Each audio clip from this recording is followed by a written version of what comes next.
So, hi guys. If you somehow missed it, Dragon Ball Z Abridged just recently finished their episode 60, and with that, they've finished the Cell arc and season 3, which is something that they've been working on for years. So, it's kind of a pretty crazy thing, the fact that it's all kind of finally over. And honestly, episode 60 was not only kind of, I think it was really good, but I also thought it was surprisingly interesting and thought provoking. Like, there was so much I kind of wanted to say about the whole situation and about episode 60. I was thinking for a while that I just wanted to do another video about it. And then I thought, wait, I could just make a video about me talking to myself about Dragon Ball Z Abridged episode 60, but why would I do that if I could talk about it with one of the people perhaps most involved in making it? Ooh, did you So, get Takahata 101? God damn it, you stole my punchline, but never mind. Please welcome back to the channel, KaiserNeko. Kaiser, how you doing? Hi. Hey, how are you? It's early out there. It is early, but time zones and stuff. I was just telling him before, like I'm normally very lucky because it seems like a lot of the people who I normally do collaborations with seem to be totally willing and totally up and alert at like 4 a.m. in the morning their time, which is good for me. But not everyone has crazy schedules and doesn't sleep. So although it's alright, everything worked out. It's not actually a big deal. So yeah, thanks for coming and thanks for doing this with me. Yeah, absolutely. I'm happy that I could be here to answer some questions and talk about something that was very special to me. I really just wanted to have you here, and I really just wanted to do this kind of video in general, regardless of whether you were coming or not, because, I think I've just noticed, like, amongst the sort of more general kind of, like, Dragon Ball Z fans and, like, Dragon Ball Z fandom kind of stuff, like, I feel like nobody really actually talks about Dragon Ball Z Abridged. Or when they do, they talk about it in terms of, like, how funny it is and whether the jokes are good. And, is it as funny as it was I hadn't got downhill, blah blah blah blah. And I'm just like, that. I guess that matters. People talking about their own subjective humor, what's funny, not funny. Like that's important. But like especially in this episode, like the way that you guys did episode 60, like it felt like this isn't just like funny jokes and stuff. Like this felt like it was you guys were basically involved in like critical textual reinterpretation. Like I think that the term for it I think is actually kind of like transformative works. Like it's transformative. You guys are actually sort of altering things and it's sort of putting your own spin on things. Like why does nobody talk about this? Is this just me? I don't know. Like what do you think? Well, I think with episode 60, you saw a lot of people talking more and more about it. It was something that was part of the conversation within the fandom, very specifically amongst people who were more. When I say critical, I don't mean necessarily negatively critical, but people who like to deconstruct our work. They were talking about the fact that since the Frieza saga, we've really kind of been going in different directions with characterization. We've been focusing very specifically in this arc on character development, character-based humor. So, it's been interesting to watch those people respond to the very intentional changes that we've made, especially with characters like Goku, Gohan, Cell. And it's been nice. It's been neat because we did go out of our way to be not only transformative with our comedy but also our drama. This is why I sort of wanted to have you on here because it is almost it's nice to hear you kind of almost confirm this stuff because like sometimes when I'm watching Dragon Ball Z Abridged and I'm just like, man, this is actually like really interesting. Like this is kind of a new spin on things. Like, is this intentional or are they just making jokes? It's nice to know that sometimes this stuff's intentional. Sometimes I feel like I'm almost looking too deep into it, but it's nice to know that people like you guys are actually paying attention to what you do. For on occasion, there are things that we kind of stumble into that we really just go whole hog with. But the Cell Saga had a lot of stuff that was planned, especially with the finale. There was so much work that went into that. There was a hiatus that went on for at least 6 months. A lot of people, it's funny when people talk about the hiatus, they think that it was a year-long hiatus. It was actually less than a year. There was just a certain amount of hiatus before we started working on the project. Once we began work on the project, the hiatus was technically over. It just took it you was just that a long lot to of get the whole episode together, basically, right? No, it took us a whole year to get that episode done. Now, Yeah. I'd say about it took maybe 5 about 5 months, maybe 6, from beginning to end working on the episode proper. Like, you know that sounds insane, right?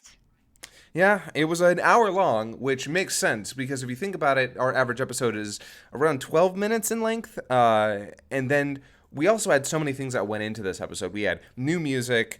We had a completely scratch-made cover of Unme no Hi, or Day of Yeah. Fate, as Oh it's known yeah. in English. I wanted to talk to you about that later, but yeah. Oh, there's Right. so much, like, so much effort went into it. So it was the length of at least 5 of our episodes. 6 if you say that 10 minutes is an average for one of our episodes, which for a little while there it was. Now our average is about 12 minutes, so I would say it's at least 5 episodes of the show I that guess went that into does that. make sense then, yeah. Like, I mean, then I guess, like, like, how long it would take you to do a sort of average length episode would obviously vary on how intensive it is, but, like, would that be then, like, would 5 months make sense for being how long it would take you to make 5 episodes if you were doing it back to back?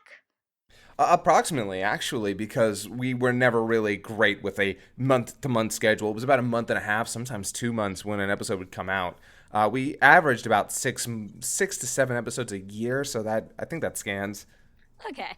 I mean, I remember I think there was one time where you guys were saying you wanted to have like a kind of strict update schedule, but that did not last, did it? Yeah, unfortunately, when you're trying to expand as a business, you have to make sacrifices in certain areas. And while it kind of sucked to have to say, yeah, Dragon Ball Z Abridged can't be our number one priority, we've got people to employ, we've got projects to start, and those things are things that we are really in love with. We want our employees to be doing new things and trying new things, and we want to expand our own ideas. So you have to balance things out. And I'm already past apologizing for having to put Dragon Ball Z more on the back burner. Like, I'm not Yeah. sorry about that anymore because, to be quite frank, I love Dragon Ball Z Abridged. I suffer when I'm not able to work on that show as often as I like, but at the same time, I have to consider everybody and new ideas and the future moreover. So it does suck that that hiatus had to happen, but that hiatus did have to happen for us to be a better company. I mean, I was gonna say, like, I feel like a few years ago when you guys would say, oh, there's a hiatus now. Oh, we're not gonna be able to get this out. A lot of people were a bit kind of confused, a bit sort of upset. I think nowadays a lot of people are a bit more aware of what Team Four Star's sort of priorities are, and like not in that whole like taking the Patreon money to do things I don't care about, but more in terms of the like, okay, yeah, I can see they've got other projects here. I can understand why they would it would take so long for them to do something and have things be delayed. Yeah, and I can understand some of the frustration. We haven't released as much of the material as we've been working on as we'd like to kind of help, show people, don't worry, other stuff is happening. There's a bit of our word that they've had to take us at. But we are working on a lot of really cool things. One of the, Kurt, Takato 101, is working on a new project. We've already announced it, so I believe I can say the name. AWA, or I'm sorry, AWF, not AWA. AWF, and I'm super excited for it. I think it's going to be fabulous. I think, if you want my own personal opinion, I think it's going to be one of our big new projects. And we've also had Fistmaster coming out, which has been a lot of fun. Stefan Krosex has been putting a lot of time and effort into that, and he's constantly growing, and it just keeps getting better. And I'm very excited for the second episode. And we also have other things that are currently being worked on that I can't talk about yet because we haven't properly announced them. But I'm very excited. Basically, work is never done. Yep, work. Oh, yeah, and you know what? That's fine. In my business, if you're not doing anything, then something's gone wrong. I guess that makes sense. Anyway, enough of the preamble. I guess we should actually talk about episode 60. And Yeah, sure.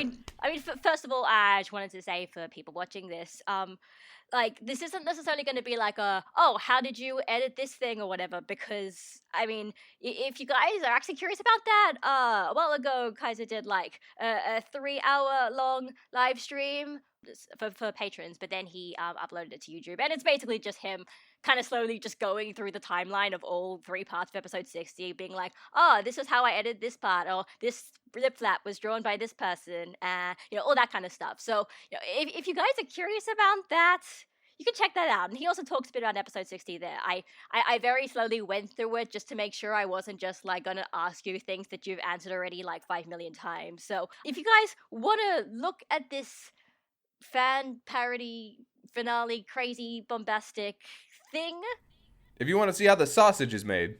yeah, basically, go and watch that. I'll probably put a link to it in the video description. So anyway, episode 60. First of all, how are you holding up? Like, are you alright? I think everyone was sort of collectively worried about your sleep schedule. I'm like, we're just sort of seeing you tweet all the time. It's like, Kaiser, it's okay. I mean, you can delay it another week. Just get some sleep for God's sake. Yeah, well, it was a rough couple of weeks leading up to it, but at the same time, I accepted that. In my business, as much as it's weird. I'm one of those guys who absolutely shits on companies for saying crunch time is necessary. And meanwhile, I'm over here like, nah, sometimes I just have to work weekends. What? But at the same time, I choose my schedule. I pick and choose, and I chose to put in the hours during those weekends, during those weeks. And it was tough, but I was okay afterwards. I took some time off. I relaxed. I went to Austin with my husband. We had a good time. By and large, it was really enjoyable experience just to kind of get away from everything. And I think I was able to kind of catch my breath and relax some. One of the biggest, most important things was making sure that while the editing was happening, I made sure to work out and take breaks. So during those long hours, I was still like moving around and letting my legs stretch, so I wasn't doing any damage to myself. It was just long hours, and that's important. Anybody who's working long hours, don't. I know it's nice to kind of get in a groove, but don't treat your body like garbage. It's a bad idea. I mean, like with episode 60 done and like season 3 done, and pretty much like. This is like almost like the end of an era of a Dragon Ball Z Abridged. Like, it certainly is. Does that feel weird? Like, sort of waking up and being like, I don't have the next episode in my head to really think about immediately. Absolutely. It's been so I was actually having a conversation with Ben today about the fact that ever since the episode ended, I feel like I'm kind of spinning my wheels a little bit. I've been just kind of like doing random stuff day to day to try and get work done. Mostly because the pre-production is happening on Hellsing. I'm working on the production proper for the entire project, but I've been waiting for a lot of the stuff to get done before it's handed over to me. And that is it's a little frustrating, and it's unavoidable. Like, it's gonna happen no matter what. No matter how frustrated I get, I have to wait. I have to be patient. But until I get a hold of it, there's this anxiety in my head of like, I'm not working. Everyone's gonna be judging me. I understand that feeling. Don't worry, you're not alone there. So yeah, that's been how I've been feeling lately. But we have a lot of new stuff that's coming out over the next couple of months. We've got December, we've got the epilogue, we've got Hellsing, we've got a lot of stuff. I have needed to take a bit of a breath in the meantime. Well, okay, so I mean, let's just like go into like the bulk into episode 60 itself. So Yes. First of all, was there like a favorite part for you? Like something that you edited, something you scripted? Like if there was just one thing like you particular that you liked. Yeah, that's that. A lot of people like to ask me that question, and you'd think at this point I would have a better answer. Uh, Although one of the things that I often do is that once I'm done with a project, I kind of I drop it out of my head. I'm like, and that is something I'm not going to think about too hard anymore because for a couple of weeks there, I was dreaming about editing, so I literally tried to just kind of push it out of there. Looking back on it, some of the things that I really do appreciate, I'm actually very happy with how the final Kamehameha came out. I feel like that challenge was that meant a lot to me because there's a lot going on in that scene, combined with the music, using Gohan's anger mixed with Unmei no Hi, just the performances on all sides, and the culmination of Gohan and Goku's relationship. I believe that was the most important thing to me, was making sure that after a season all about fatherhood, with Jiro being 16's father, with Vegeta being Trunks' father, with the many fathers of Perfect Cell, and with Gohan's two dads. I feel like this entire arc is about fatherhood, and at the very end here, that all culminates in this one special. This is all about father and son and how those relationships develop. So for Gohan and Goku, that scene is all about Goku being the dad that Gohan needs. And so I really liked that scene. I'm really happy it came out as well as it did. It gives me goosebumps to go back and watch that, and for it to be something that I worked on, something that I was involved with the very DNA of. I'm very happy that it can give me that feeling, because that makes me feel like I really accomplished. Like that actually is pretty insane. Because I'd assume that if you ever looked on your own work, something that you were involved, if there was just something that was just slightly off, or like something that was slightly rushed, you'd immediately focus on that and be like, Oh, I man. do that all the time. Trust me. That is that I do not look at that at episode 60 and think it's perfect in any means. Fair But enough. it is also something that I love. It is my child, even if it is flawed, and it is beautiful, and I love it, and I'm very happy that it is successful as it is. Was there a most difficult part? Yeah, definitely. The music in the first and second parts were very difficult to get down, because I was trying to go for a very specific feeling, and it was getting very tough to find the necessary pieces of music, because I don't like to reach outside of Dragon Ball's OST, because whenever you do that, you run the risk of referencing another material, and then people will either I don't want people thinking of anything but Dragon Ball when they watch Dragon Ball Z Abridged. I want them to be thinking of Dragon Ball only, unless I'm very specifically making a parody of something else. And even then, we've kind of gotten away from doing parodies of other, making references to other projects or other shows or other movies, because we want this to be more and more timeless as a project. So I'm kind of limited by either using the Dragon Ball score or asking our composers, Stefan Krosex and Cliff Eintunes Weinstein, to work on new pieces, which they'll do, and they do terrifically, but it's time consuming, and they've got other things to be working on. So part 2, especially with Gohan, was very tough to score for. And there are a couple times where I use music from Berserk, very specifically Berserk, because my own personal opinion is that Shiro Sagisu, the composer for Berserk, as well as Neon Genesis Evangelion, would have been a perfect perfect fit for Dragon Ball. I mean, now you're making me imagine Dragon Ball with Evangelion music, right? Oh yeah, I've used Evangelion music actually in Dragon Ball, especially in History of Trunks. There was a certain piece that I used that was a perfect fit. Oh, I hadn't actually seen Evangelion when that came out, so I probably need to rewatch that and see if I can recognize it. I mean, because I know a lot of people in my comment section were mentioning that there was some music from Bleach in there. Yep. Yeah. So yeah, once again, yeah, just it was just the most appropriate thing you could find. Yeah, because for me, there are times where I've actually. So what I try to do is I try to use. If I'm not going to use the Dragon Ball soundtracks, what I try and do is I look for composers who have worked on Dragon Ball soundtracks, and I try and pull from similar stuff from them. Or I try and look at people who I think are just who would work very well with Dragon Ball, and I try to take from them. That's basically, if I can't use Dragon Ball, I'll work within my own personal sphere of influence. So I just want to talk a little bit about the writing of episode 60. So Yeah. there's a lot of stuff in there in episode 60 in Dragon Ball Z Abridged in general that could kind of just be whole discussion. So I sort of wanted to get your thought on it. So one thing that's sort of true about just you guys in general is that, I mean, you're very influential. Like, you've got a lot of subscribers, you have a lot of people watch your videos, and the way that you can sort of interpret or reimagine scenes can actually, really sort of stick with people. Like, even people who have watched Dragon Ball Z 5 gajillion times, suddenly, when you guys do something different, that just makes them pretty much rethink about everything.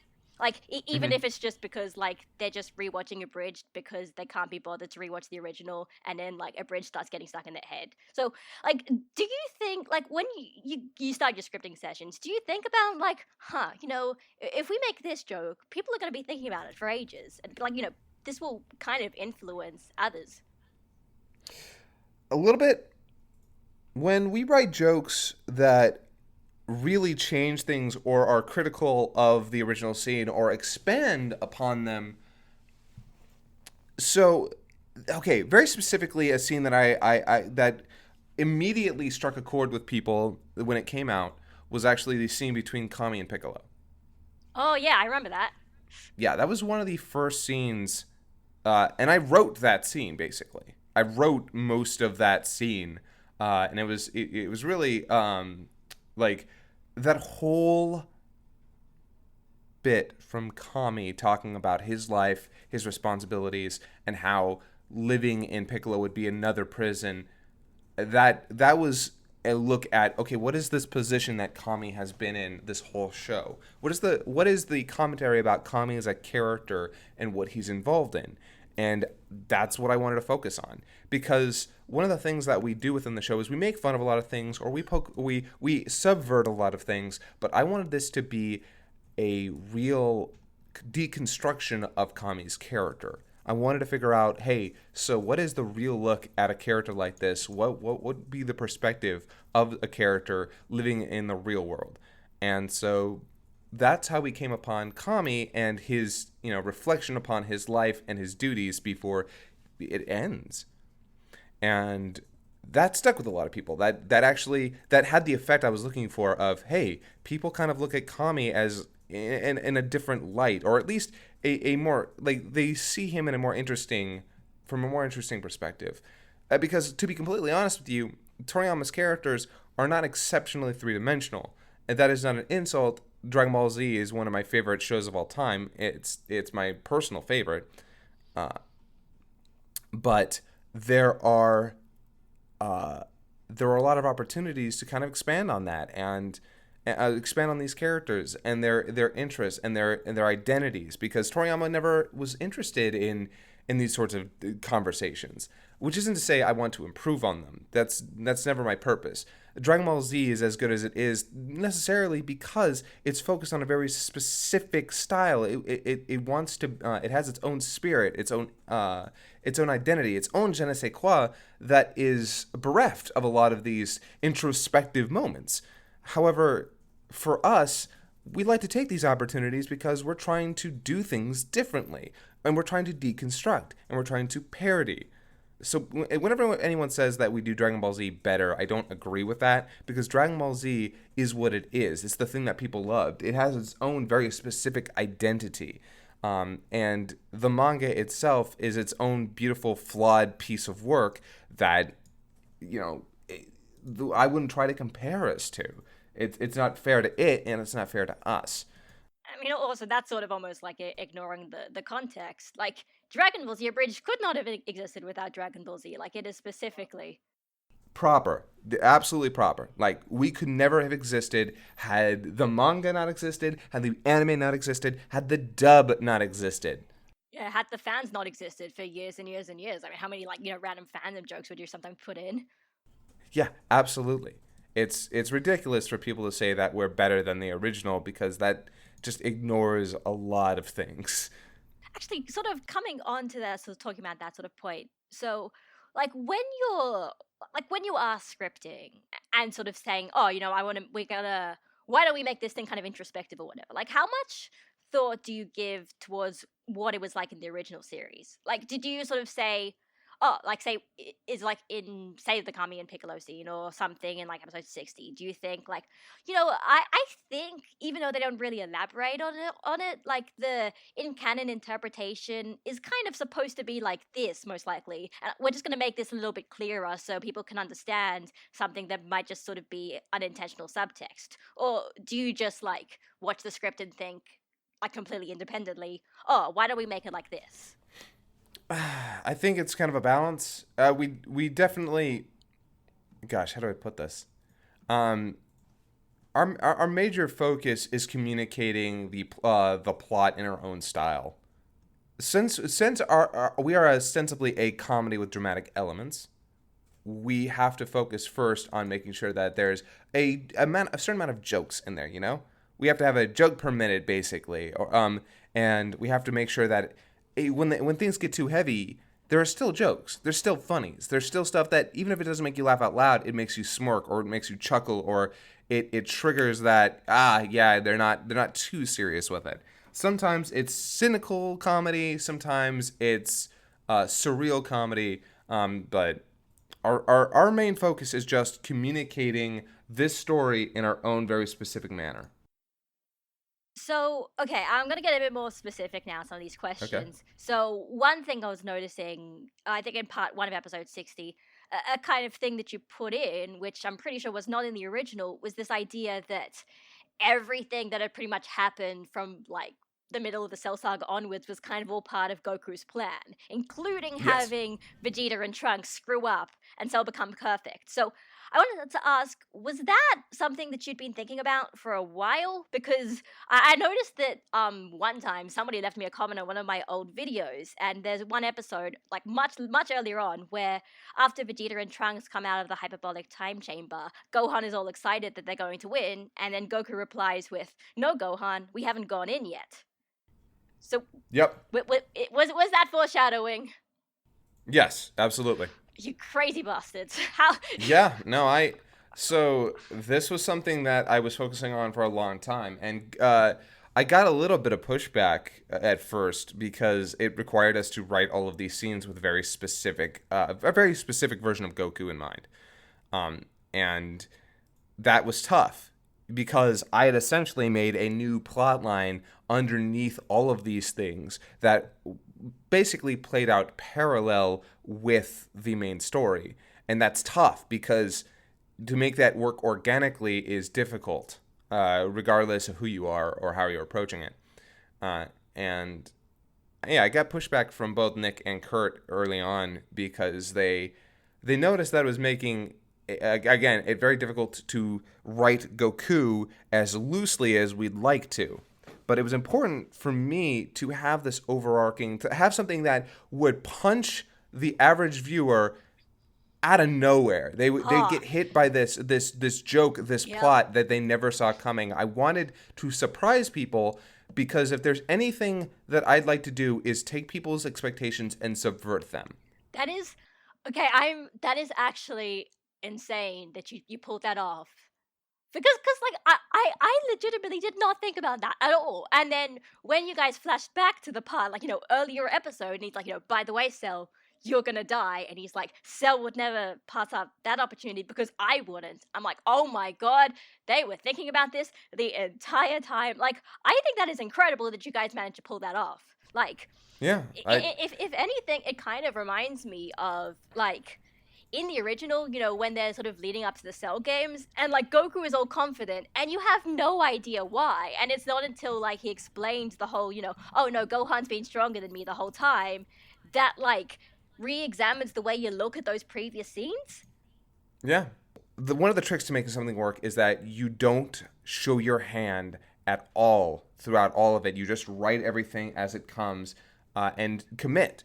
Like a lot of people, and it's tough. It's a lot harder than it sounds. You have to really plan things out. But when you're writing, you have to commit to everything that's playing out as they are. You can't use a half measure. You can't start dropping too many hints. No, a real twist is something that makes sense in retrospect and then changes the whole landscape of everything that happened before it.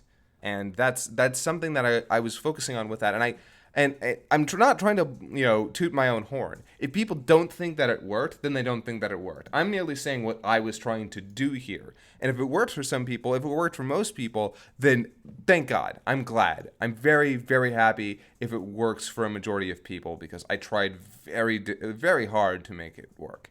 Like, I just feel blindsided that this was your plan all along, and I never figured it out until it actually came into fruition. Yeah, I mean, it was. I struggle to think a moment like where anybody would have been able to put that together because that isn't how we were. Like, we only gave hints at Goku being smarter than he looked on occasion. Goku is not necessarily 100% dumb.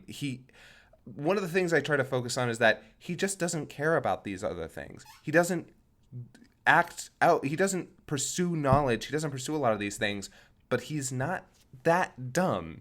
He can put these things together. He can think three-dimensionally. He just doesn't bother most of the time. And when he says, "I just treated it like I do," I just treat it like a fight. Well, there you go. That's where he thinks three-dimensionally. That's where he puts his focus when he's thinking about fighting. And this was all one big fight to him. Like that one scene when he's like explaining the drawbacks of Trunks' form, and then he's like suddenly talking really intelligently, and then he's like, sorry, Yeah. I was thinking about fighting. Exactly. It all makes sense if you think about it in a very linear method. When does he think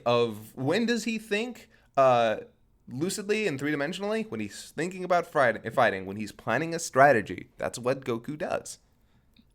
Okay, so moving from Goku onto Gohan. So, one thing I think was probably one of the most fascinating parts of episode 60, to be honest, was the things you did with Cell and Gohan at the end of 60 part 1, just before the transformation.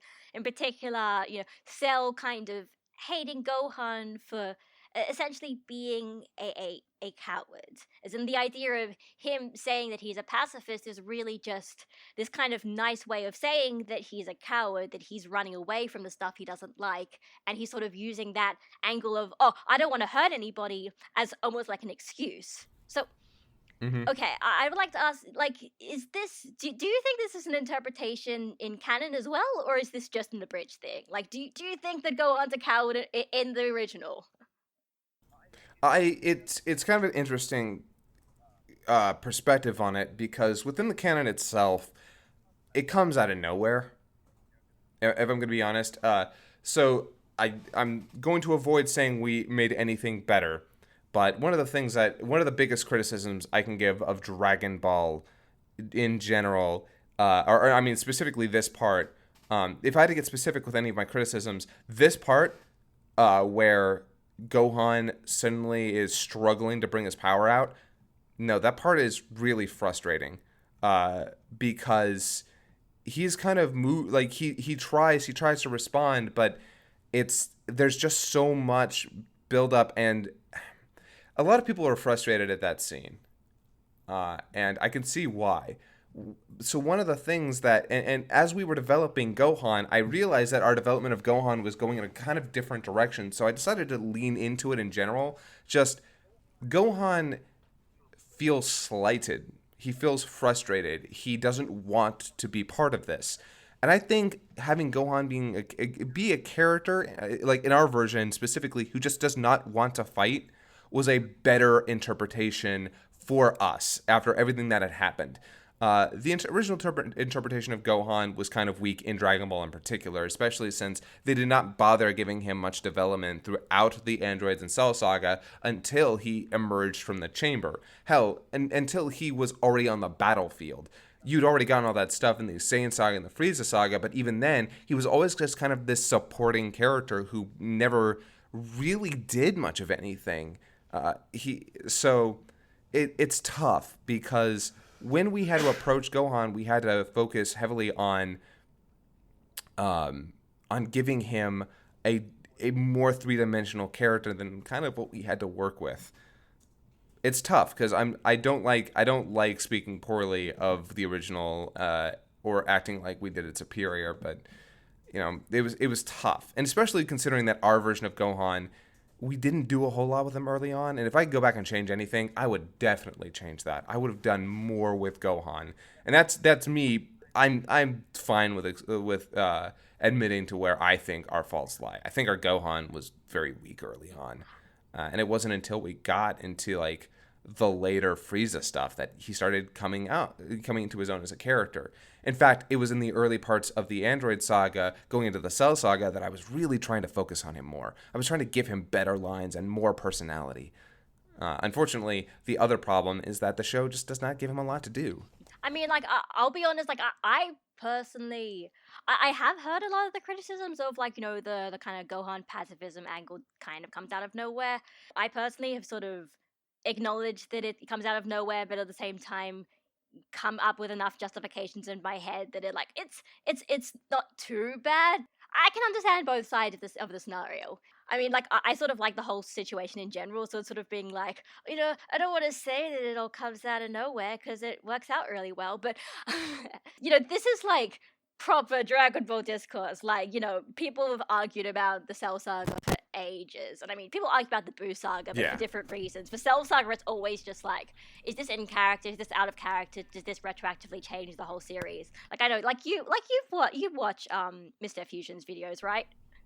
Oh yeah. Yeah, so like it's like I feel like we're getting into that argument, and honestly, I'm a bit behind. I need to watch some of his more recent videos because it's like, I don't know, like it's like I like the Cell Saga, and then like a lot of people don't like the Cell Saga, and it's like it's this very strange thing where it's like it's loved for some reasons and then hated for some reasons, and it's not as obvious as like the Buu Saga where it's like its flaws are really like obvious and like anyone can sort of see it, and like a casual observer can kind of understand why people would dislike it. Like the Cell Saga, it's like it's like the sort of flaws with it are kind of like you have to think about them for a while.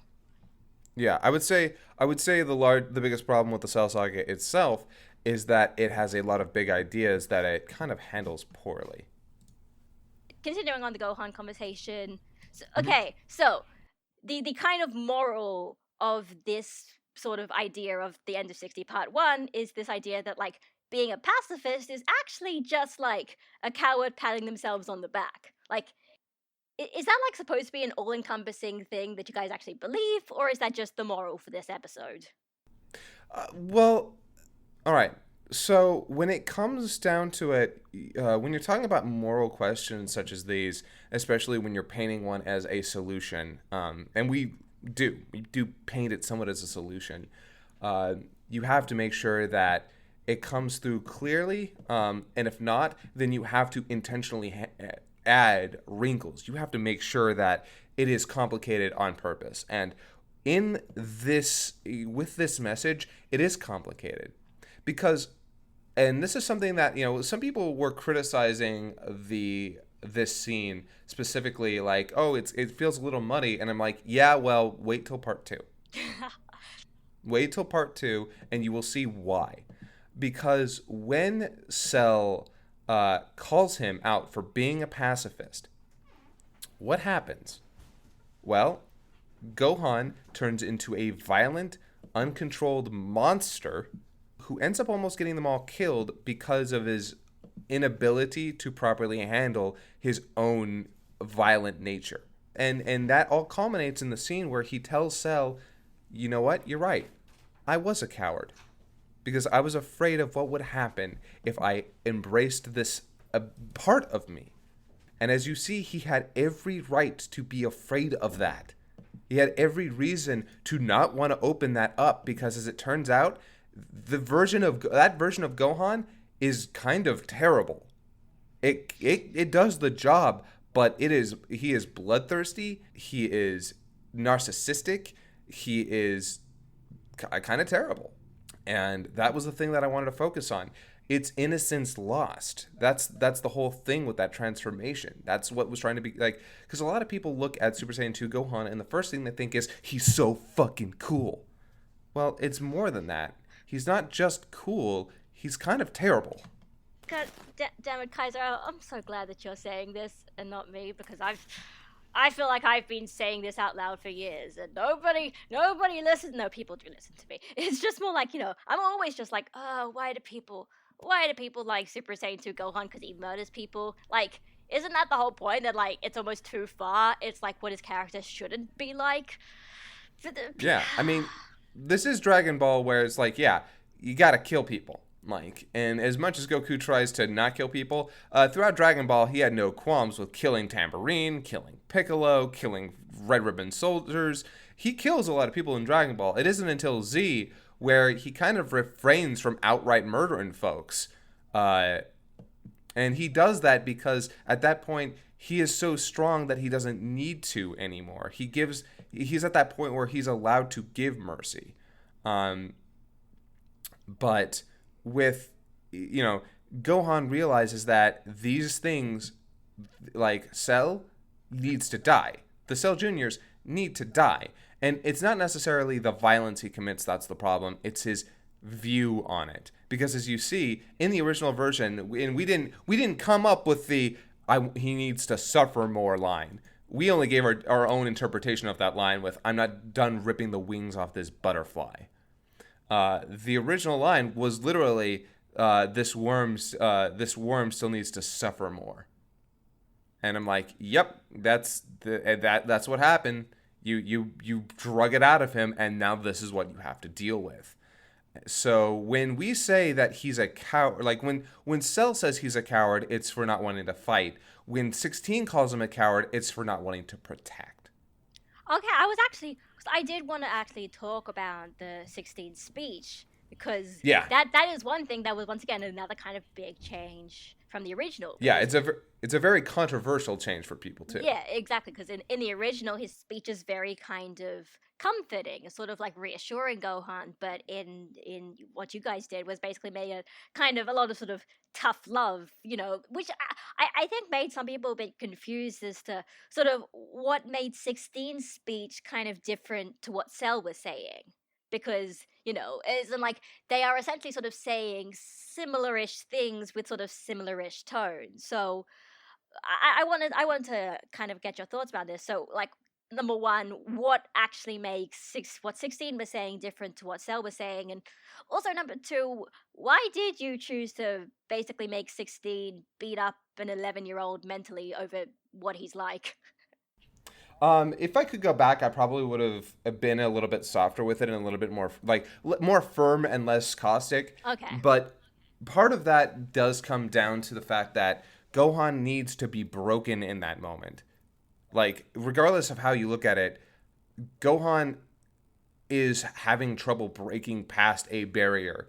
While it's certainly a terrible transformation, in that moment, it was exactly what needed to happen.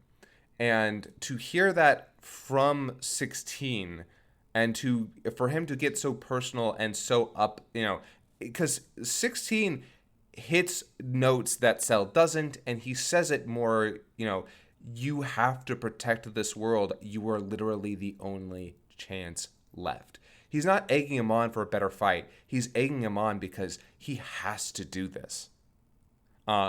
And so in that moment where he's brought down to earth by a person who actually cares about the planet, who cares about the existence of the world, who can actually identify with him, he's looked eye to eye with someone who's seen suffering and loves this world and is told, no, you really are screwing this up. You have to stop. That just makes me feel bad for him. like poor kid. What did he do to deserve all this suffering? Well, yeah, and it's true. So in that bit, it is tough. It is a hard scene. Like, it is supposed to be gutting, and that's why part two you have a very different Gohan with a very different perspective. But again, it needed to happen. Like. That's why it's about innocence lost. It's not about, oh, look at this great big transformation. Look how awesome this is. This isn't triumphing over adversity. It's bringing out a demon to fight another demon, which is why at the very end, after Gohan is hit with that realization of everything that's happened, when he's hit by the realization that darkness inside of him ended up killing his father, you have that third segment where he realizes that if I'm going to go out, I'm at least going to go out fighting, and that's when you have Goku come in to tell him it's okay, you are doing the right thing, and I'm here to see that through. And that's why a lot of people asked, why don't we release the episodes as they were coming out? And I kept telling them we scripted this as a 3-parter. You cannot watch this as individuals. They do not work as complete stories. Yeah, I would not want to hear the discussion about 60 Part 1 going for months and months. Well, if we had released it as soon as it had come out, it would have been about a 2-3 week break between the next one, Okay, and then not about as a bad, but still. yeah, no, not as bad at all, no, because I was working on them all, simultaneously. Right.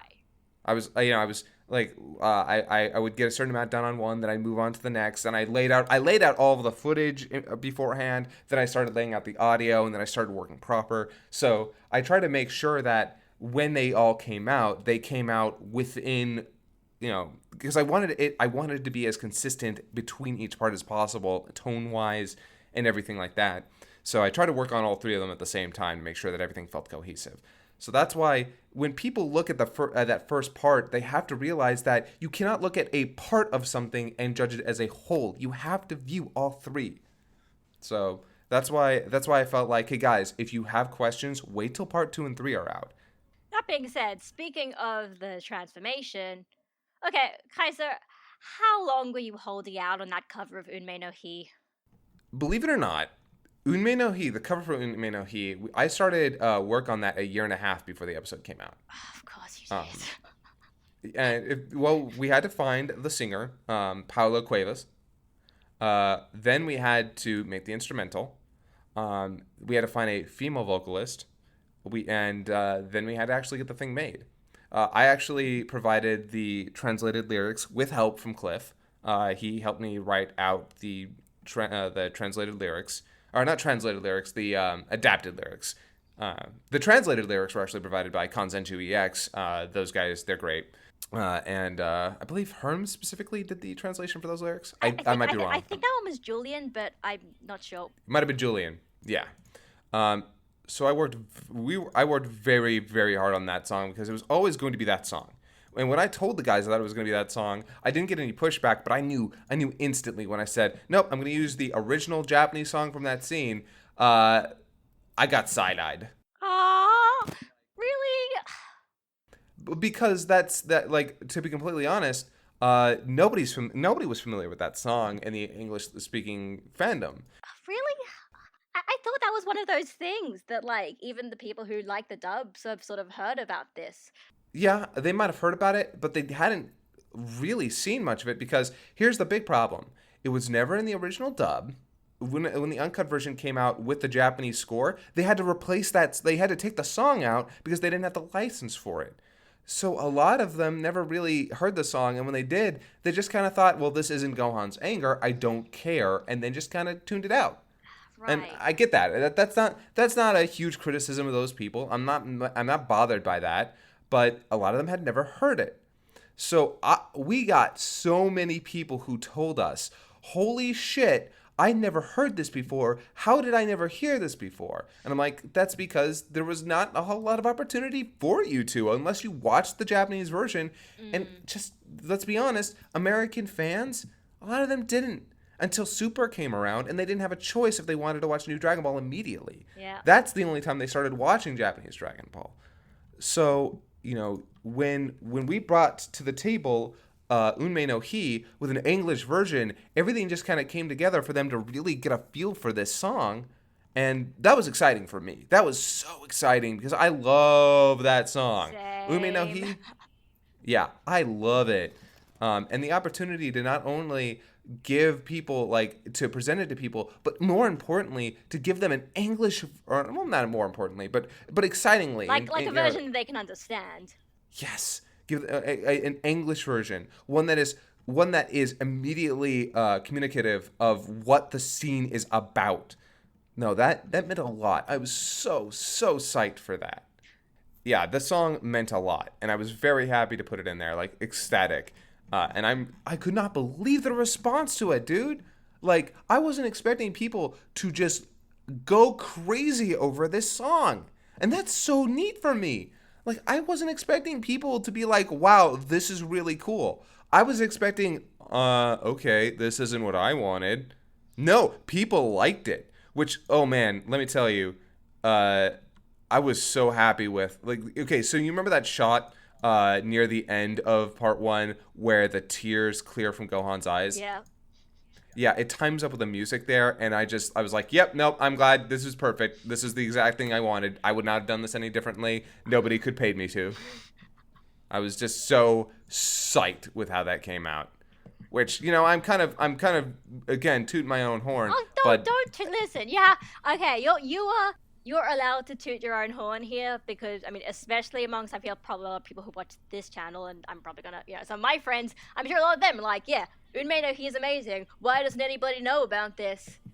And you guys you guys did it, and then everyone now knows about it. I mean, okay, I think that's worth like even just a small percentage of people thinking that like you were the guys who like the Japanese cover was from you. I think it's worth just that small amount of misconception just to get that out there. if I can toot my horn about anything, it's getting people into the original Japanese version of Dragon Ball. I'm sorry, like, if there's anything that I like, it's like, yeah, see all this really cool stuff that was in the original version? Yeah, check that out. Speaking of musical stuff, so how did episode 60 somehow end up becoming Dragon Ball Z Abridged, the Takahata 101 musical? That's a good question, because it wasn't intentional at first. We just loved giving him musical segments because we feel like, yeah, he's the guy who's camp, who's big and elaborate. He's eccentric. He is for eccentric. Just listen to his song.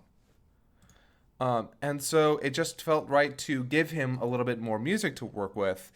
And very specifically, so here's the thing that I've talked a little bit about in other places. His big song where he goes out? Yep. That wasn't planned. Originally, it was another song, and it was going to be much shorter. There wasn't even going to be a flashback at all. There was going to be no montage. It was literally just, I don't know why we picked this song specifically. It just felt right in the moment. And it was going to be, we'll meet again, don't know where, don't know when. And that's what we originally planned on. And then we're like, okay, that sounds good, but contextually it doesn't make any sense. Why would that be his song? Because they never meet again. Yeah, they never meet again. He never comes back. And so we're like, okay, all right. So I went to Kurt, and I was like, hey, Kurt, we need to replace this. And he's like, yeah, I was kind of thinking about it, but I wasn't sure I was going to say it. And I'm like, Kurt, always say it. All right, just say it. And then he's like, well, I did have this one idea for the song, but you're probably not going to like it. I'm like, go ahead. He's like, well, you remember Sing? Yeah. Remember My Way? And I'm like, yes.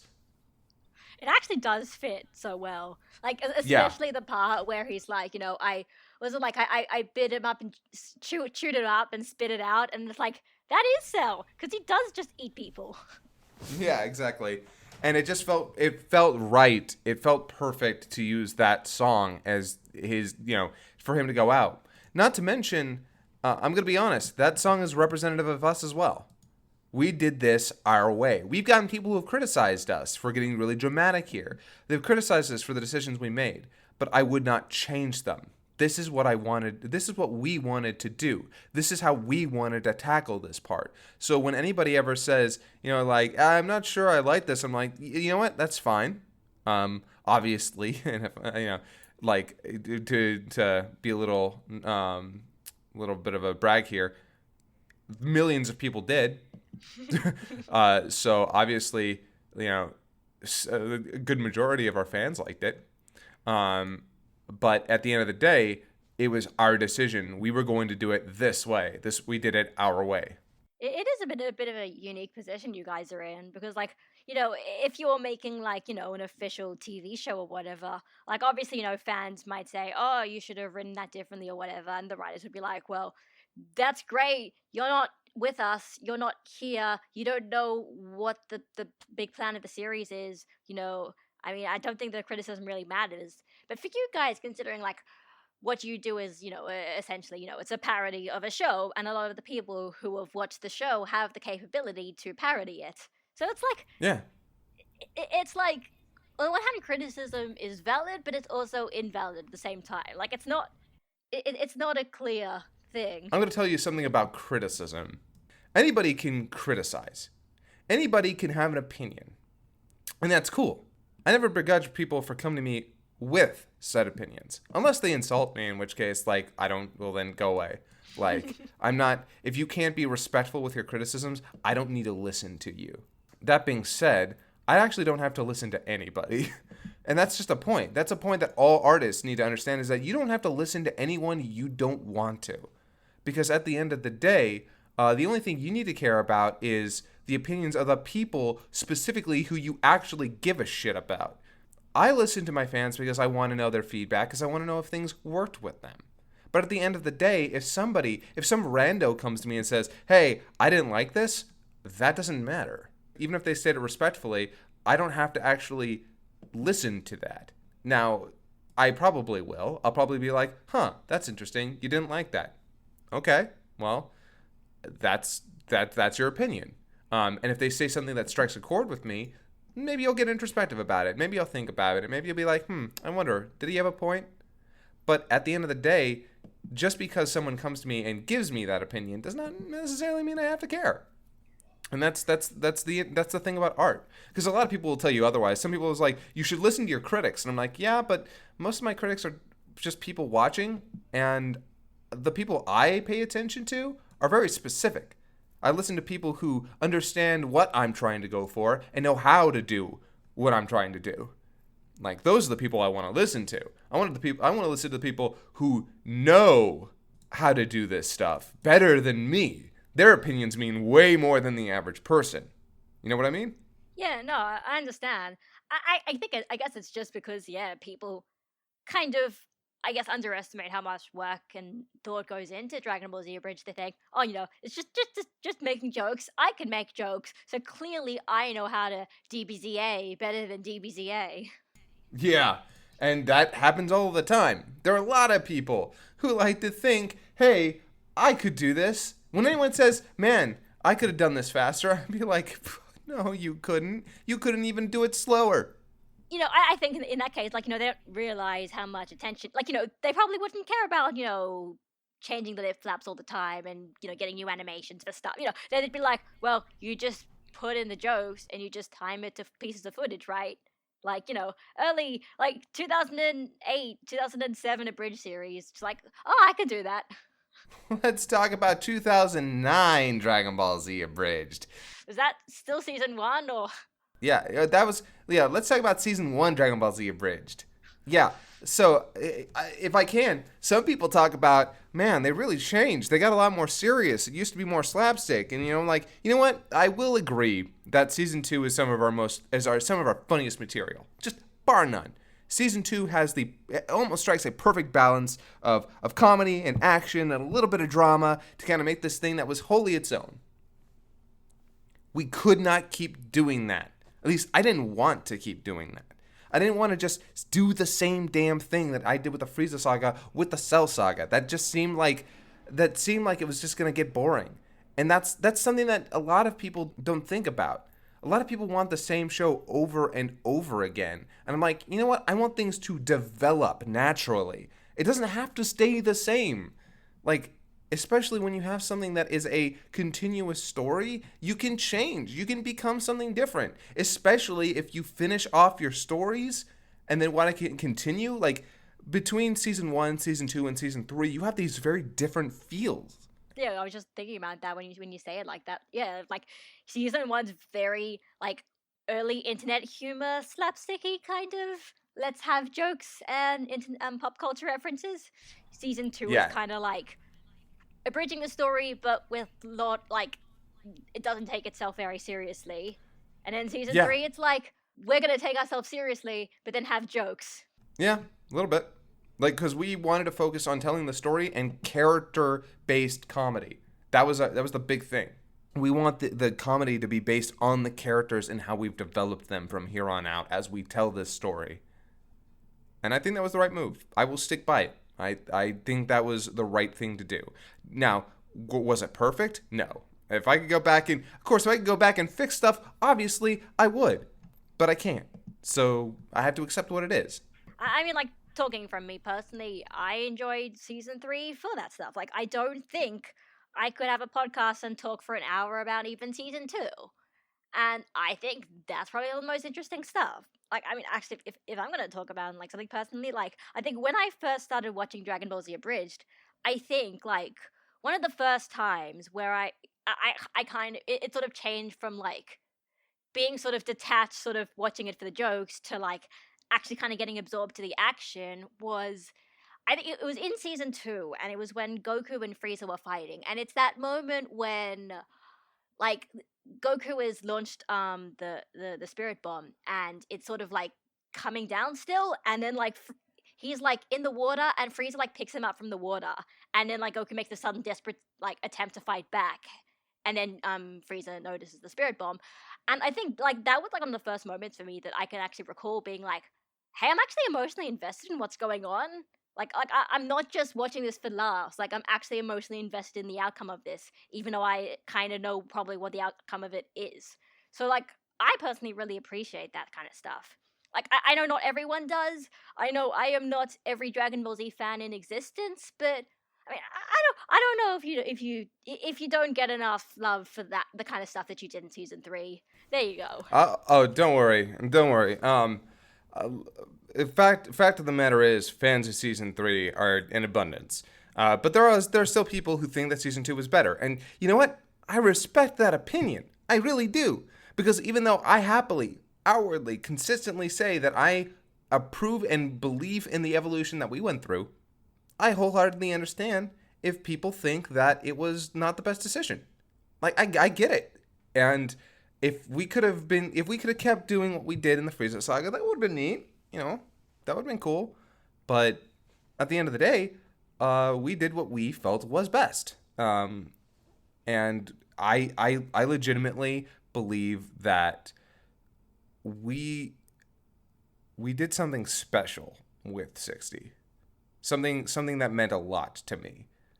And that was, we touched people. We got, like, there were a lot of people who responded very positively, got emotional over that. And you know what? There's no bigger high for an artist, dude.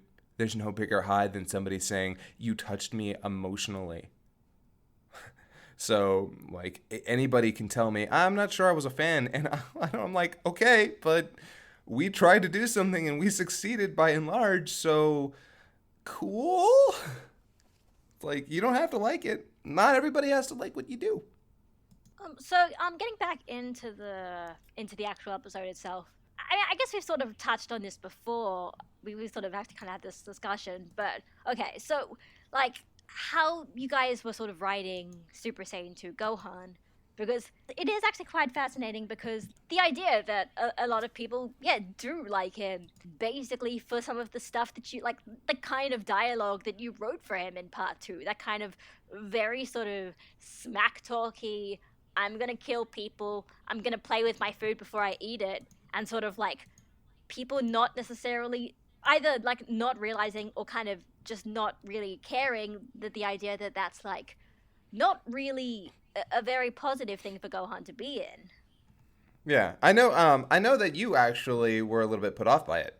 I mean, it's just like the attitude. It's like it's important to watch, but it doesn't necessarily mean it's enjoyable to watch. It's like watching a train wreck in slow motion. Like, you know, even if you want to watch it to see how it happens, like you don't like you kind of want to look away. You're just sort of like, It's unsettling. yeah, it's unsettling. You're just like,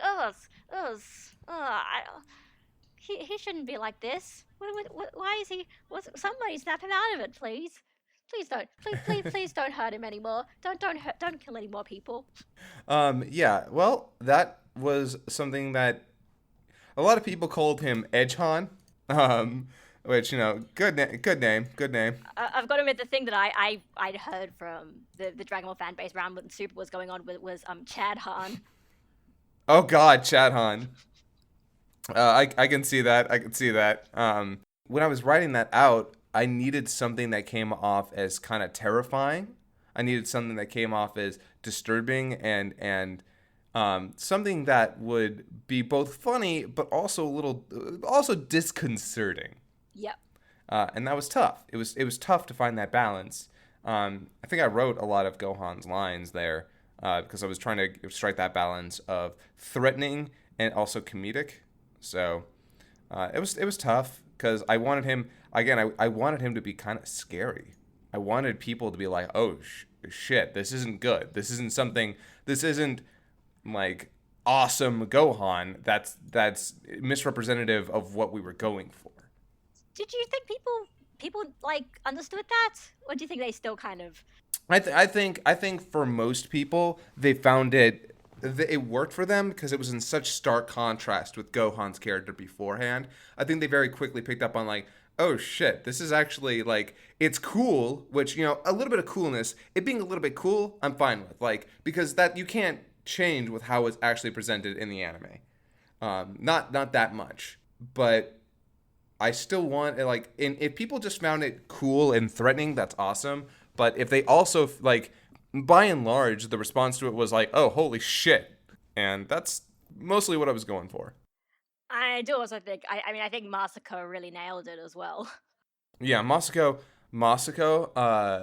really like it was a lot. It was a lot of work with him. I'm not saying that he was hard to work with, but we had to really sit down and figure out where the voice was gonna fall, where his delivery was gonna fall. It was tough, but we found out. We found where we wanted it to go.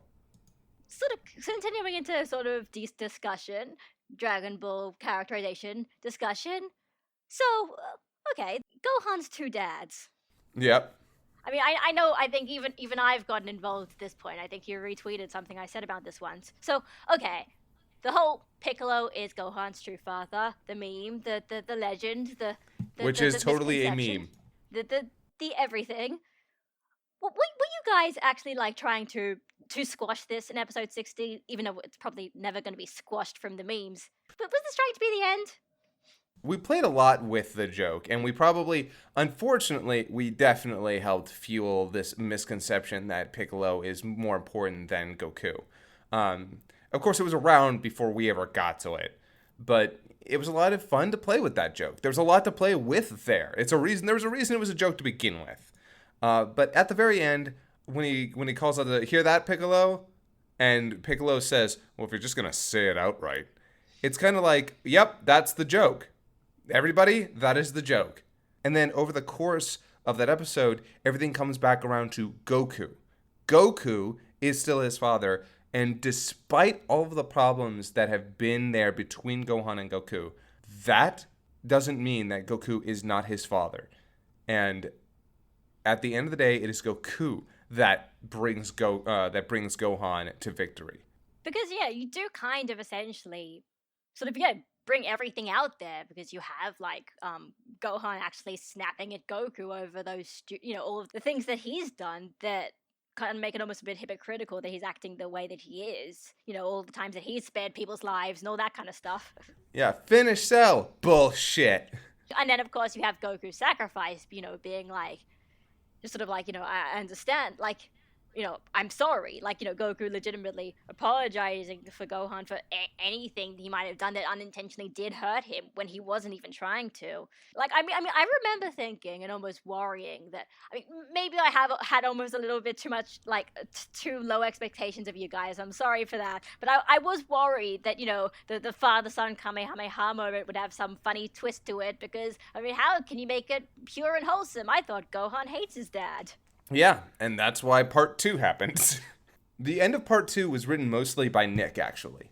Like, I gave him a framework, and then he went in and basically rewrote, or basically refined all of it to a fine point in a great way. And we ended up cutting a small bit of it to make it a little bit more compact, but I'm glad we cut the bit that we did, because it actually kind of hurt the whole setting. That whole scene is supposed to make you realize that this isn't what, like... And all the people that think that Goku doesn't care about Gohan, you have no idea. We wanted to flip people's expectations of of their relationship on its head. So when that actual Kamehameha happened, it had all the emotional resonance that we needed. I remember a lot of there were some people over on the Kanzenshi forum who were so angry about how we'd written Goku and Gohan, and I kept telling them, give it time, because they weren't ready for an actual story from us. They weren't ready for character development. They didn't expect it, and it didn't matter how many times I told them, guys, just let it play out. everything obviously is going to get worse before it gets better. That's how good storytelling works. I mean, yeah, like that was part 2. Yeah, everything went to shit, and it's like, it's hard to watch everything go to shit, but like, or at least you hope that everything's gonna get better, so you want to keep watching. Yeah.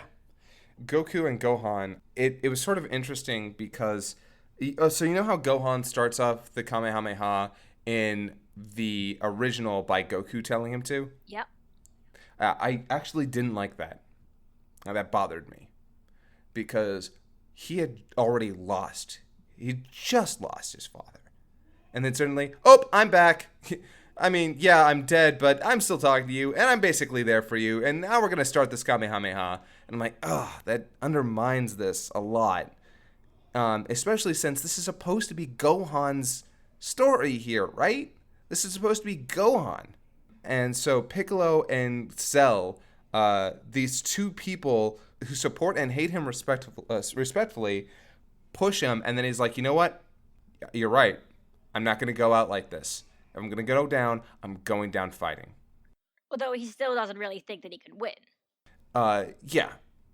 And it isn't until his father shows up finally in the middle of the Kamehameha that, no, don't worry, you can do this. I wanted it to be Gohan's moment up until finally Goku comes in and gives him that last final push. Kind of almost like the Vegeta thing. Yes. I was gonna talk about this because, I mean, actually, like, months ago, like, quite a long time ago, I was actually thinking about doing a video sort of talking about the anime and the manga version of the Father-Son Kamehameha, because I don't think it's just as simple as one is better and one is worse because this version has this thing and this version has this thing. Like, I think they accomplish 2 different things. They are different ways to get to the same result, so for those of you unfamiliar with how the Dragon Ball Z manga pans out this fight, it's actually dramatically shorter than in the anime. In more ways than usual. Yeah. So the Kamehameha starts, and it's done in, I think, maybe 2 chapters. I think it's actually only 1 chapter. Like, I think it's, yeah. Like, they fire it at the start of the 1 chapter, and then it ends at that chapter.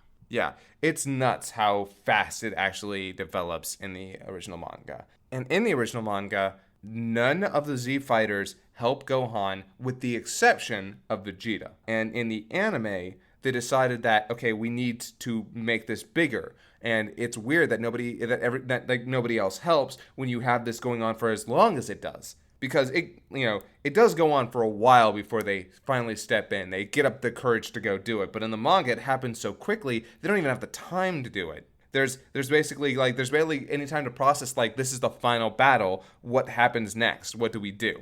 Yeah, exactly. Like, anime making things longer kind of lead to issues like that. Like, when people were talking about, like, the whole stuff with, like, second form Cell, and then when he's absorbing 18, and they're just like, why doesn't 18 run away? And it's like, because in the manga, it just, like, happens instantly. She has no time to run away. The anime padding things out just kind of adds this unintentional plot hole. Yeah. Or like when Gohan plays with second form Cell in the anime, that's not there in the manga. The moment he transforms back into a second form, he realizes he is beyond screwed, so fuck it. Kamikaze.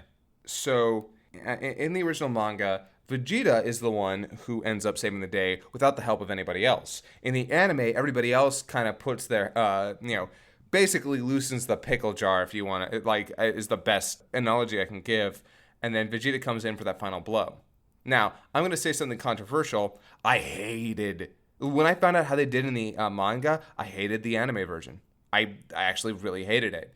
Because in the manga, when Vegeta is the only person who helps, that is a great, great turn.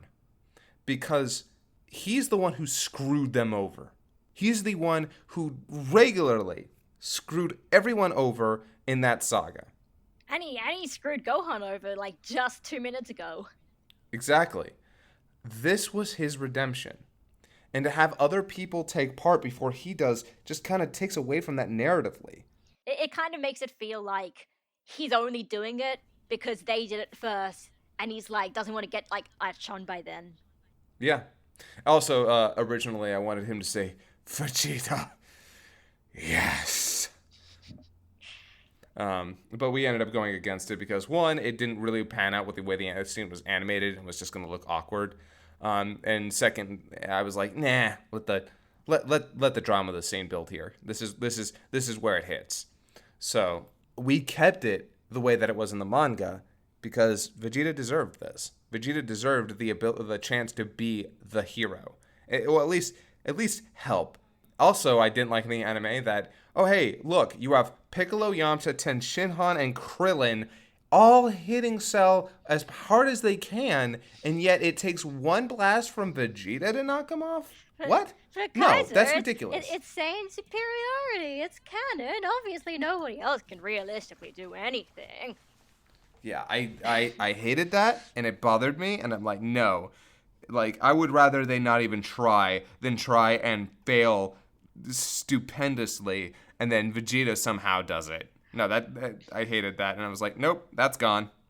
And also, one thing that I actually kind of really like about the manga version is that, in a way, it's almost like I'm sure that the like people who get really obsessed with like the power scaling would actually be really upset over it. But like what I like about it, kind of makes a whole new interpretation, is that in the manga, Vegeta isn't a Super Saiyan when he fires a blast at Cell.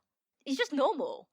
And like I think realistically, people would say, but if Vegeta's not a Super Saiyan, why would his blast even do anything? And to that I kind of respond is like, maybe the point isn't that Vegeta's blast was strong enough to hit Cell. Maybe the point is just that somebody hit Cell in the first place, and then he lost his concentration, and that's how Gohan won. Yeah, and you like no matter how you look at it, it works way better when it's just Vegeta. Now you don't get the big emotional scene of everybody calling back to how they met Goku, but it's like, or how they've changed their lives. But I'm like, that's not the point. Like that's not the purpose here. Let Gohan have his big dramatic finish. Let Vegeta, get his redemption. Nobody else here is actually a player in this scene, so they don't need this. It's not about them. Trying to make it bigger only ended up making it worse to me. And other people will disagree. Other people have these grand memories of it, but I'm looking at it narratively. I'm looking at it very narratively. I think some people are just kind of sore because this is one of the last time a lot of these characters really show up in a combat role. So having them like just sit on on the sidelines the entire time is kind of a bit sort of sad. Like the alternative, like in their final appearance, they have this big hurrah, is probably a bit nicer than just and they went to the Cell Games, I guess, and then they didn't do anything else ever again. Yeah, it. I mean, let's be honest. After this arc, yeah, it. Whew. Bye Krillin. Bye Tenshinhan. Bye Piccolo. Oh, actually, no. Piccolo comes back. I mean, he's Bye. the babysitter. He's the best babysitter. Yeah, a lot of characters take us back seat, except for Vegeta. Don't get me started on Vegeta. I'm gonna upset people. So one thing I actually wanted, I'm just legitimately curious about. So in like the whole, you had like the father-son Kamehameha scene, and you had all those remixes like piled up one onto another, and kind of like laid into each other, and having all these leitmotifs, and it's amazing. Okay, I was just curious. So, do you like when you edit it in? Like, do you edit the scene around the music or the music around the scene? Music around the scene. Especially if it's new music, then it's legitimately like, all right, here's the scene, give me music. So okay, so it's up to like Ein and Stefan to time it all up. Yep. Okay, because I was always wondering, like I've always wondered that, like I'm just like when you have these like things where they're synced up, who syncs it up? I guess it makes more sense if it's the music's job, but like, although you also feel that like, if you're doing video editing, you'd have a bit more freedom, but I guess not really. I don't know. I was just curious. Whenever I'm using existing music, it gets a little bit more tough, a little bit tougher, because then I have to worry about like, okay, can I edit this song down? Can I cut this together? What can I do? Sometimes it's tough. Sometimes I cannot cut it down. I cannot cut it together, and that blows because Whenever I have a song that I really like, and I'm like, nope, this will not work. And then I have to go find either a new song, which can take me forever, or I have to get new music. And sometimes it's just easier to get new music because, as I told you, that first part was a nightmare to try and find the music to edit down to. Sometimes I'll go back and be like, no, this song is working out mostly, especially for action scenes. When it comes to action scenes, then sometimes I'll edit that scene to the music. Like, I will try my best to be like, nope, no, now it's the music here is the driving force of this shot, this whole scene. So no, I'm gonna edit the video to the fight to the song. I feel like the music is a really important part of just like any piece of media in general, like any sort of video or movie or anything. And I feel like people don't necessarily really discuss it as much, or like they discuss, like there are separate people who discuss music, and like even though like it probably plays one of the biggest roles in making sure that it emotionally touches people, but like nobody really thinks about, hey, what's this random incidental piece that plays at this moment that's not that important, but like it always means so much. It means so much. It changes so much. Yeah, I remember. I'm trying to remember a specific scene that I. Oh, the Cell versus Trunk scene with Hikari no Willpower. We had the scene where that whole fight played out to that song, and I spent so much time making sure that fit perfectly. Okay, next question. How long were you sitting on that dramatic finish joke? Oh my god! So that we actually came up with that like when we were actually scripting it. That was not something we had for a long time. I mean, yeah, I was assuming so, considering Fighters is quite new. Yeah. We were wondering if it was gonna work. We were actually like, is this gonna date us? Is this appropriate? And then after everything happened and I timed it out and then it hit, every person who saw it laughed so hard, and I was like, oh my god, this was the right decision. And trust me, that was really frustrating for me because I'm like, is this good? Is this bad? I really don't know if people are gonna like this, and it hit, and I was so happy. I mean, like maybe it almost worked so well because like it's like that denial of expectations kind of thing. Like, everything has been so serious. You're not expecting, at that point, you're not expecting Team Forster to put in a silly gag about fighters and about, like, at that moment. And then it happens, you're like, oh, right, like, Team Force, like you guys do that sometimes. And then it's just hilarious. Also, I love the fact that it's like a dramatic finish, and it literally was a dramatic finish. Like, it was pretty dramatic. Oh yeah. Oh no, absolutely. Like, I was like, yep, no, it is literally the big dramatic finish. This isn't it works as the joke. So yeah, that's pretty much most of episodes, like pretty much everything about episode 60. So, like, just a few questions just before we go. Okay. Well, sure. Okay, actually no. This is one question I wanted to ask you because I realized this while I was watching your breakdown thing, and then it's like now it's completely bugging me. So okay, if Android 16 went to heaven, does that mean that his programming would be fixed so he wouldn't have like a one-track obsession with birds and or Goku? That's wow, not the question I was expecting. Not something I planned for either. I haven't thought about that. Because I realized that, I'm just like, oh god, that kind of almost hurts. Like, he could be functional. I think he died the best version of himself. God damn it. That's so cute. Well, so Android 16, I've talked about this in a couple of different places, including the breakdown. Android 16 is my favorite character out of this season. I love him. I loved working on him. I loved writing him. I loved his relationship with other people. And he was actually modeled after... he was modeled to be autistic. Not specifically at 100%, but we wrote him with that in mind. That's how we wrote his character. As a character who took things very literally, was very specifically interested in who was passionate about very specific topics, who was bad at reading social cues. We thought that was a good way to write him.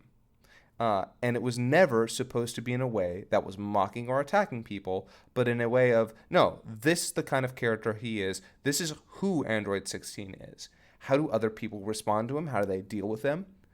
And it was very important to me that the relationship he had between his brother and sister was they love and support him because they know that he's different, but he's a good person. That's why 17 always responds with, good for you, buddy. Or it's like, and he's surprised, he's like, I'm happy for you. And while he still teases him, he loves him. And so when we were writing 16 as this character who became more and more prominent, when we gave him a backstory, when we literally went into the story and gave him a backstory, it was important that at the end of it, he have a happy ending. I thought it was important that after the story forgets about him, just completely forgets about him after he dies, that I gave him the send-off he deserved. And again, that's not saying we did it better, but it is me saying I like what I did. I'm happy with what I did. And a lot of other people seem to like it too. Okay, now I'm curious. So then, because I remember somebody mentioned it, and it made sense to me that, like, somebody was saying that sort of the reason why Android 16 was the way he was in Abridged was because 17 and 18 kind of opened him up before all of his updates were, like, finished installing. Yeah. So, is it like... He's not like other people. Okay, but it's in, like, if they had waited for his updates to finish, would he have still been like that, or would he have been like have better programming? That's what I'm curious about. At the very least, part of the updates were to make sure he was completely up to speed with everything going on. Okay. When they open him up early, that explains why he is more subdued than they are, because he's adapting to the world around him.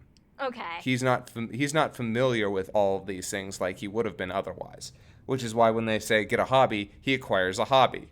He doesn't have any of these things programmed. He's basically newly born. Okay. Because I was thinking that, like, it might be a little bit messed up if it was, like, the only reason 16 is kind of, like, coded autistic is because, like, of something that everybody could have easily controlled. But if you say it like that, it makes a lot more sense. Yeah.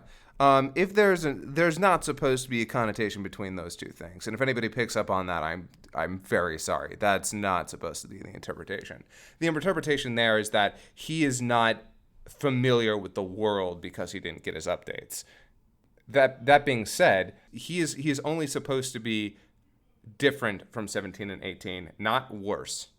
I'm glad you answered that, because I've been curious about how that sort of all tied in, and so yeah, it's good to have an answer. Although, of course, I'm sure someone is going to say death of the author. Actually, never mind. 16 is this. Yeah, and you know what? Death of the author will chew on anything. But I love 16. He was my favorite character in the whole saga. He was funny. He was heartfelt. He had great relationships with other people. Everyone he had a relationship with, they worked. And that was the one thing I loved about 16. That's why he played off of everybody in different ways. With Krillin, with Cell, even with Goku in their few scenes. He got to be a part of, like, everybody whose life he was a part of, he played off of in great different ways. And that's why at the end he gets to be the catalyst for the transformation, and at the end he gets his happy ending. Almost in a way to kind of contrast just how different it is to season 1 and season 2. Like, he is almost the I am hilarious and you will quote everything I say character, but, like, that's not a punchline. And in fact, the idea that him being hilarious and people quoting what he says isn't, like, something to be, like, proud of. It's something where it's just like, that's just who he is. It's almost like he's not the funny guy. He's his own person. Like, he is not there to be funny to people. He's there to be a character, and if you find him funny, then that's great. And one of my major things when writing him was that so this is never said in the original version, but our implication is that it is 16 that makes 17 and 18 better people, which is why without him in the original version, in the original timeline where Trunks comes from, they end up being violent monsters because they didn't have somebody to keep them in line. I mean, they are just like, they're like delinquents. They're a couple of teenagers given massive power. And as a great man once said, teenagers scare the living shit out of me. They're a couple of kids with powers. So, of course, they go a little crazy. And then they go real crazy. But with 16 there, he kind of keeps them from losing their way. So, yeah, that was... I guess that's Dragon Ball Z Abridged Season 3. Still done. Yep. Oh, man. like things are really going to change. Like, not... I mean, obviously for you guys, not really for me. I do have to say, though, I think that you guys did nail episode 60. And I was kind of almost a bit concerned. I was like a bit fidgety about it because it's like it's one of my favorite parts of the series, and it's a part that like it emotionally means a lot to me.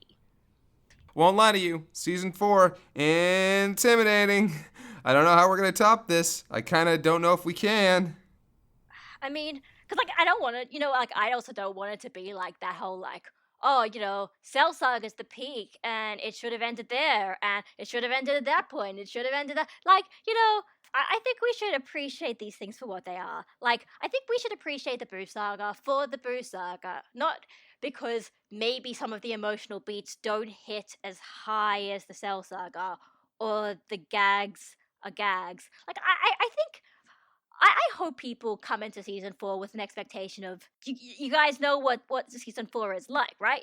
That's the kind of thing that you're going to be abridging. Oh my god.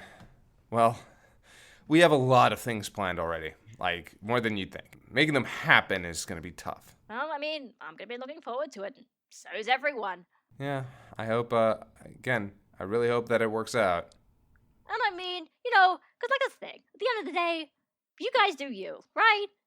This is the thing you're doing. Like, we the fans of Dragon Ball Z Abridged like to believe that if we have ideas good enough, that you will do what we want, and then we will be happy because we are validated. But that's not how life works. That's not how it works. Even though I'm talking to you on Discord, having a conversation about your own work, that doesn't mean that I'm a member of Team 4-Star and I have the right to tell you what jokes to make. And here's the thing that I had to learn as a writer, as a director, as a showrunner, basically as a creator. What I had to learn was fans don't know what they want. Fans think they know what they want. But when it actually comes to, presenting them what they want, if you give them exactly what they want, they're probably going to be dissatisfied because, oh, you gave me exactly what I wanted. They'd be dissatisfied because they gave you what you wanted, and it's like the world didn't turn into sparkles and rainbows because it was the thing that you exactly wanted to see. Like, it's just... Yeah. Like, it becomes mundane. And at the end of the day, like when fans say, "Oh, you should have a joke where Cell says, 'I put a hole in your trunks,'" and I mean, you mean that joke that's already been used on the internet a bunch? God, being a creator sounds so difficult. It is. But also you get a lot of freedom and you get to do all the things that you have in your heart. It's tough, but I wouldn't have it any other way. That's just the fact of the matter. I don't think I would have had Dragon Ball Z Abridged episode 60 any other way. Actually, I don't think I would have had Dragon Ball Z Abridged any other way either. It could be absolutely anything in existence, depending on who's writing it and who thinks what and yada yada yada yada, external influences that nobody can control. But you know what? At the end of the day, I think it's a good product. And I mean, maybe not everyone agrees, but like I'm glad that it exists, and I'm glad that this all happens. I am too. And of course, there's always going to be things I look back at and wish I could change. Nothing is perfect, ever. And sometimes you just notice really big flaws that you're like, damn, I could have done that better, or I could have done that differently, or I could have taken more time. But, I mean, there's no point in sticking too long on those things. You just kind of have to accept it and move on and just be happy that you made something that worked in the first place. Like, if I stopped caring about something the moment I saw a flaw in it, I wouldn't like Dragon Ball so much. Right? Oh my god. Want to talk about something that's flawed but loved? Dragon Ball. Dragon Ball's a flawed show, and that's okay. And you don't need worse for liking the flawed parts. It's Nope. alright, guys. Some people like to watch Dragon Ball Z, not Kai. Some people want to watch it as it was intended and love it just as much as they did back then. And that's great. That's I'm fine. happy. I mean, I know there are people who actually hate Kai for different reasons. So, yeah, it's like, whatever. Like, you know what, guys? Moral of the story. You do you. You be you, Yeah. you person on the internet who is stuck through this entire conversation between us for some reason. You be you. Be yourself. Being yourself is great. I agree. And yes, I think that's everything. Thanks for coming. No, thank you. I'm glad that we could. You were one of the few. You're one of the few people who like the few reaction video people who I just love to tune into your stuff because I love seeing your response. I mean, because it's like, I mean, for me, it was like, it was just a curiosity. Like, for me, it was a curiosity. It was like, I liked Dragon Ball Z Abridged, and then like I saw that people did these reaction video things, and I was like, huh. I like it was like, for me, it was like an archival thing. I was like, I actually wonder what my first reaction to Dragon Ball Z Abridged would be when a new episode comes out, because like, like sometimes you don't get things the first time. Sometimes you think something's funny. Sometimes like you have that moment when you see like you have that moment of realization while you're watching it, and then you can see it on your face. Like, I think it's fascinating. I say of watching a video of myself. I don't know if that's narcissistic or not, but you know what? It doesn't matter. Life's too short to worry about whether or not your videos are narcissistic or not. Life's too short in general. So everyone, be yourself. Kaiser, thanks for coming on. Absolutely. I guess that's pretty much it. Until next time, Scabby, signing out. Bye, guys.